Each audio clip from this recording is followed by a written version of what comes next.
दर्ज हो गई है भैया, स्थान ग्रहण कर लो आप। बहुत अच्छा, एक बार नारा लगा दीजिए, भारत माता की, भारत माता की, वंदे वंदे।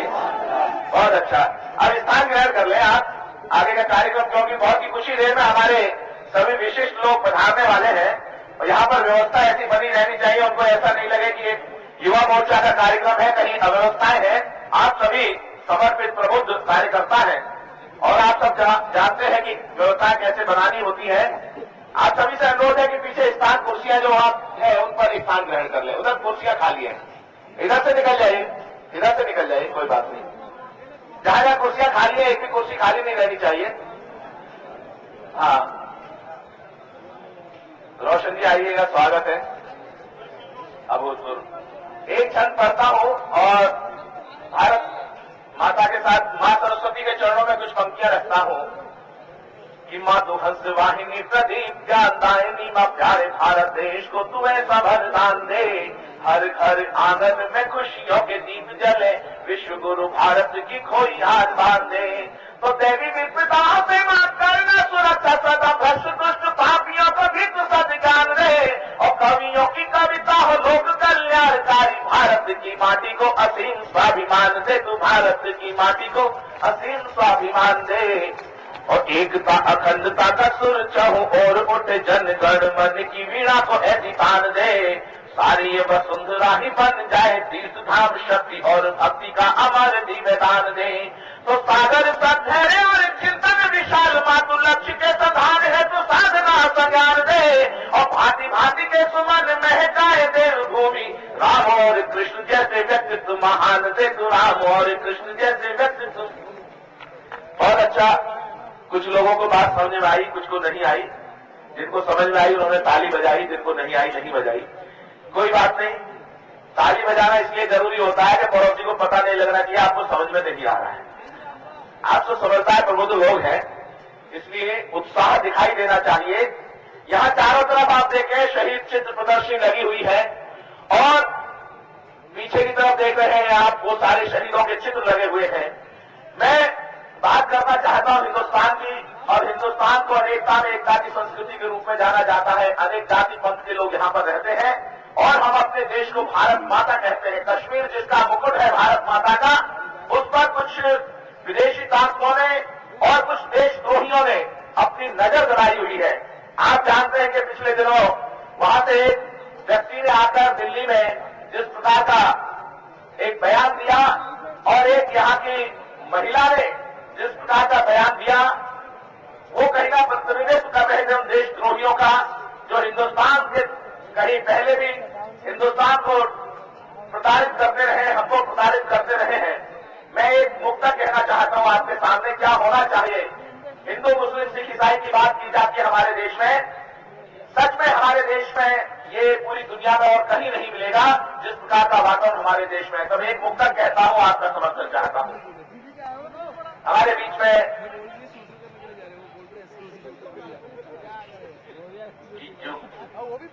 युगों युगों तक इस धरती पर भारत माँ की शान रहे।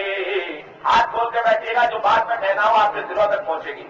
कि युगों युगों तक इस धरती पर भारत माँ की शान रहे, राम कृष्ण गौतम के वंशज वाली ये पहचान रहे। तो रामायण गीता कुरान गुरु ग्रंथ साहिब हो तो पर, कि रामायण गीता कुरान गुरु ग्रंथ साहिब हो तो पर, लेकिन सबसे पहले हर एक दिल में हिंदुस्तान रहे, लेकिन सबसे पहले हर एक दिल में हिंदुस्तान रहे। और एक मुक्तक और कहता हूं, ये जोश थोड़ा कम था, मुझे तालियां ज्यादा सुनाई नहीं पड़ी, पीछे तक आवाज आनी चाहिए।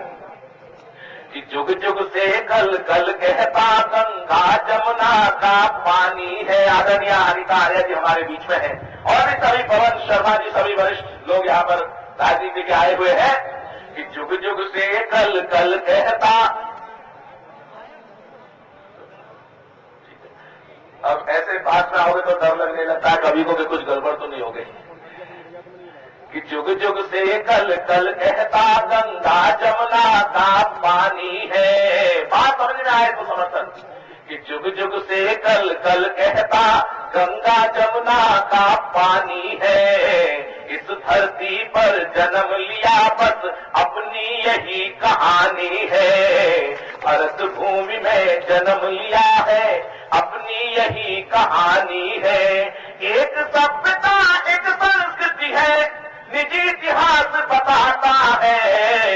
एक सभ्यता एक संस्कृति अपना इतिहास बताता है। और फिर समर्थन करें, एक सभ्यता एक संस्कृति है निजी इतिहास बताता है।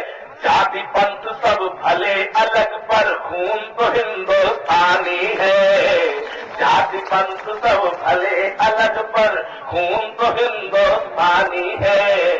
तो इस हिंदुस्तानी खून के लिए जो चुनौतियां हैं उनको याद रखें। और एक मुक्तक और सुने, जिन्होंने अपना बलिदान दिया इस एकता के लिए, भारत की एकता अखंडता के लिए, भारत माता के लिए बलिदान दिया, उनको याद करता हूं कि भूल न जाना स्वतंत्रता के अमर क्रांति बलिदानों को। हाँ भाई, पंच पांडव कहां चल दिए? नहीं, मैंने कुरुक्षेत्र की तरफ जा रहे हो कहीं? नहीं, बहन स्थान ग्रहण करें आप। अच्छा नहीं लगता आवागमन का ये थोड़ा सा बहुत। आप आए हैं इस यात्रा में तो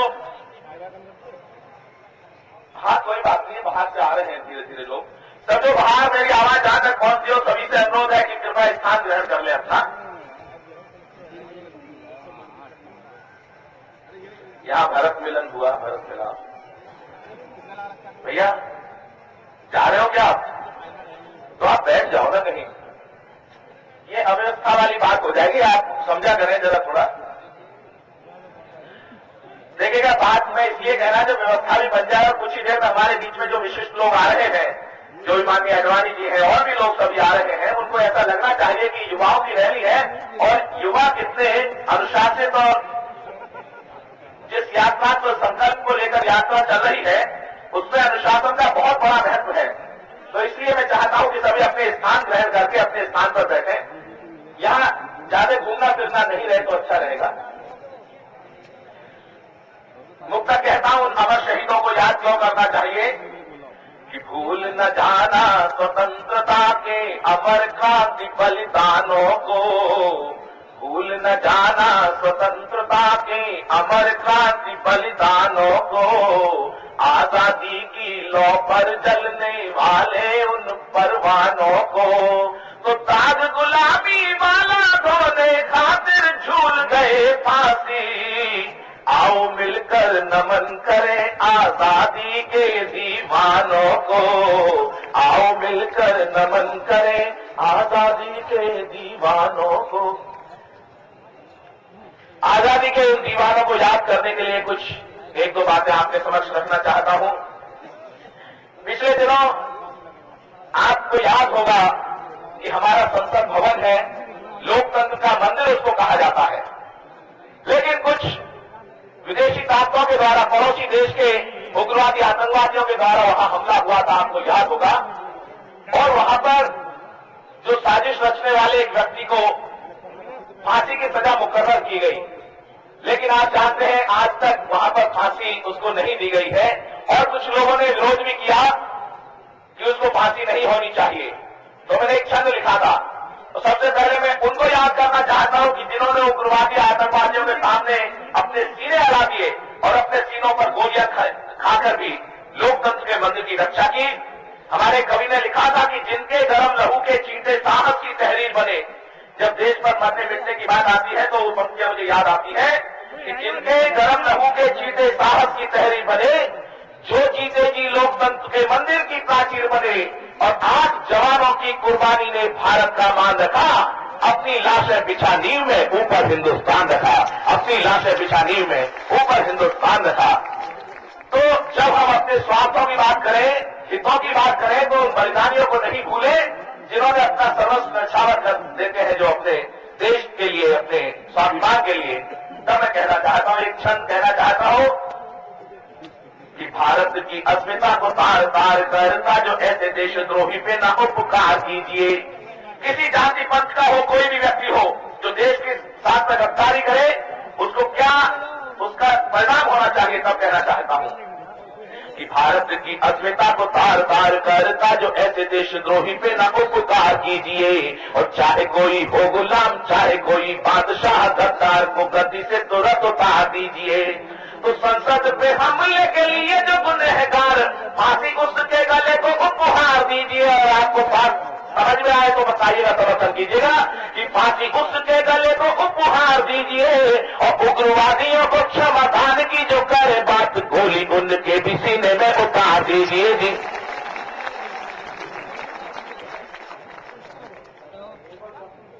एक क्षण और कहना चाहता हूं आपके समक्ष,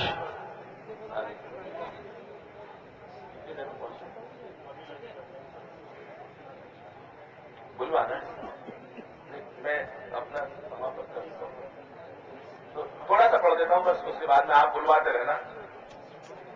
और यहां पर मेरी व्यवस्था ऐसे चलती रहेगी, कोई परेशानी नहीं है। मैं तो सोच रहा था कि मेरा गला खुला है तो थोड़ा सा मैं ताली बजवा दूं। आप थोड़ी देर सुनना चाहते तो 5 मिनट का समय और लूंगा। मैं चाहता हूं कि व्यवस्था है, समय काफी हो गया है और बहुत सारी बातें ऐसी हैं जो मैं कहना चाहता हूं, तो एक क्षण और आपको आपके समक्ष रखना चाहता हूं। यहां पर हमारे गुरु सिंह भाई भी बैठे हुए हैं, मैं एक क्षण आपके समक्ष रखता हूं कि पंच प्यारे और बंदा बैरागी की शहादत गुरु ग्रंथ साहिब की वाणी को नमन है, और कंधार की रणभूमि में जो देश हित लड़े नौजवान बेटों की जवानी को नमन है। तो सरहिंद की दीवारों में जो जिंदा चिन्ह गए उन शूर पुत्रों की निशानी को नमन है, और एक को लड़ाऊ 1.25 लाख से बहुत घोष गुरु जी की पावन कहानी को नमन है। जी गोविंद की पावन कहानी को नमन है। ये इसलिए बताना चाहता हूं आपको कि आप तो बहुत आयु में अनुभव में बहुत बड़े हैं। वो छोटे छोटे बच्चे थे जो कहीं कंधार की रणभूमि में अपने आप को शहीद कर दिया देश धर्म संस्कृति के लिए, या कहीं छोटे छोटे बच्चों को दीवारों में चिनवा दिया, लेकिन उन्होंने समझौता नहीं किया था। एक शब्द और कहना चाहता हूं 23 साल के नौजवान के लिए, क्योंकि हिंदुस्तान के युवाओं का आदर्श होना चाहिए, तो ऐसा ही युवा आदर्श होना चाहिए कि मातृभूमि को दिलाने मुक्ति जो कमाया नाम बलिदानी शौर्य की सच्चाई को नमन है। 42 दिन की भूख हड़ताल आप जानते होंगे किस प्रकार से, कि मातृभूमि को दिलाने मुक्ति जो कमाया नाम बलिदानी शौर्य की सच्चाई को नमन है, और जिसने अमर क्रांति ज्वाल को जन्म दिया ऐसी पुण्य कोख वाली माई को नमन है, कि जिसने अमर क्रांति ज्वाल को जन्म दिया ऐसी पुण्य कोख वाली माई को नमन है। तो इनकलाब जिंदाबाद वाले घोष को नमन, आजादी के युद्ध के कन्हाई को नमन है, और वरमाल की बजाय फांसी को गले में डाला भगत की क्रांति तरुणाई को नमन है। जी भगत की क्रांति तरुणाई को नमन है। और एक गीत और पढ़ो, उससे पहले एक छंद और पढ़ना चाहता हूं। एन.सी. शर्मा जी की धर्म पत्नी हमारे बीच में पधार चुकी हैं, हम उनका भी स्वागत करते हैं। और एक लिस्ट बना के दे दीजिएगा मुझे। तो नहीं कोई बात नहीं, जो आते रहेंगे उनका स्वागत होना ही चाहिए, सभी के साथ सबका स्वागत होता रहेगा। एक छंद पढ़ना चाहता हूं। मैंने जैसा कहा पूरी दुनिया में हिंदुस्तान को किस रूप में जाना जाता है, सबसे मैंने पहले भी कहा कि जो भी इस देश में जन्मा है वो सबसे पहले हिंदुस्तानी है, बाकी कुछ और है बाद में। और हमारे ही देश में कुछ ऐसे लोग हैं जो कहीं ना कहीं अपनी राजनीति के लिए कहीं आप जानते हैं उग्रवाद की बात करते हैं, आतंकवाद की बात करते हैं, या भगवा आतंकवाद की बात करने वाले हैं। मैंने एक शब्द लिखा है आपके समक्ष रखना चाहता हूं कि कभी क्षमादान उग्रवादियों को दे रहे हैं, कभी बलिदानियों पे करते सवाल है। मोहनचंद शर्मा अपनी शहादत देते हैं, लेकिन उन लोगों को वो शहादत रात नहीं आती है, उग्रवादी आतंकवादियों के घर तक पहुंचते हैं वो। तब मैंने आक्रोश में लिखा, और आपको बात समझ आए तो एक एक हाथ उठना चाहिए। इर्रेस्पेक्टिव यानी हिंदू मुस्लिम की बात नहीं, देश की बात करता हूं, और जो देश के सामने चुनौतियां खड़ी करने की कोशिश कर रहे हैं अपनी राजनीति के लिए, उनकी बात करता हूं।